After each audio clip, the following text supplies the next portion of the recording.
Tens of hundreds of bright, beautiful, blazing yellow flowers sit crowded together, expanding wider and wider, luring you in. And as you step closer to take a clearer look, dense bushes of leaves swallow you up, stabbing into you from every side. Instead of stepping on any kind of land, you're shocked to discover that you accidentally walked into a very deep lake with what seems like kilometers of roots all around you, scratching and tangling you in all its glory. Finally, as you sink deeper under the mass of plants into the dark, empty water with the sunlight being blocked all around, you regret ever looking at those flowers in the first place. Just kidding, the water primrose never killed anyone. It only drives away native species, poisons freshwater sources, and grows some incredibly beautiful flowers for no good reason. Allow me to explain.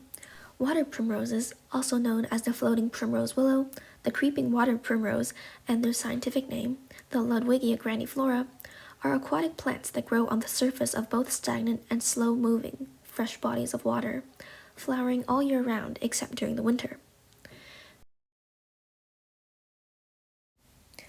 They have long, pointed, sword-shaped or oval leaves, which are covered in tiny hairs on both sides and can grow up to 6 inches long, with a small yellow flower. Their stems also tend to have hairs, as well as feeling spongy in the water. Interestingly, water primrose stems and roots grow horizontally across the surface of the water, with each stem growing up to 4 or 5 meters altogether. Along with inhabiting the water horizontally, they can grow up to 1 meter vertically, and with how dense they can grow, they can make bodies of water look like dry land. Can you see how this can be a problem now? The water primrose is native to South America as well as southern areas of North America, but became a major problem in Britain, most notably France. This plant was introduced and naturalized in France in the 19th century as an ornamental plant, or a water garden plant. But this plant simply grew too quickly and densely and became, of course, an invasive species. Over time, this plant spread into neighboring countries such as Belgium, Germany, the United Kingdom, and Spain. This species cannot be sold as of 2014 or be brought into the country intentionally. In fact, this species is on the rapid response list in Britain. If you come across this invasive species, please alert the ministry officials in your region. Now, what exactly is so harmful about these plants? Well, their dense coverage in water clogs waterways and drainage systems, as well as impeding boats and increasing the risk of flooding. This plant also happens to be very aggressive. It can compete for resources up to the point of driving out the native aquatic species in the area, as well as significantly decreasing the oxygen levels in the water. Oh, and that's not all. This plant goes through a process known as allelopathy. This is when an organism releases chemicals, suppressing other organisms while aiding in their own growth and survival. In this case, these chemicals are toxic and accumulate over time, poisoning the freshwater. That seems bad and all, but what's even worse is that the water primrose grows in masses and is nearly impossible to penetrate. These plants can grow from very small stem fragments, which means that infestations happen extremely quickly, and so it seems like there aren't any environmental benefits from this plant.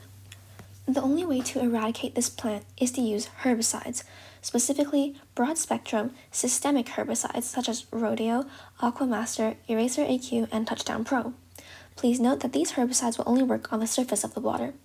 But we all know herbicides are not great for the environment, and especially since a lot would be needed to fix the problem of a water primrose infestation, since they basically create mats on top of the water. So clearly, the solution is to just prevent this species from inhabiting a water source from the very beginning. Sometimes ducks will eat water primrose seeds, and the seeds don't harm them. Did you know that there are 12 different types of water primroses? Interesting. As you're falling into the water and trying to hold onto the last remains of your life, for the sake of this video, you just wish that there was a handy video to inform others about this hazardous plant. But oh well, it's too late now. Also, always be wary of exactly what seeds you're planting and throwing away. Plant native seeds only, clean and research plants before adding them into water bodies, and never collect plants from the wild.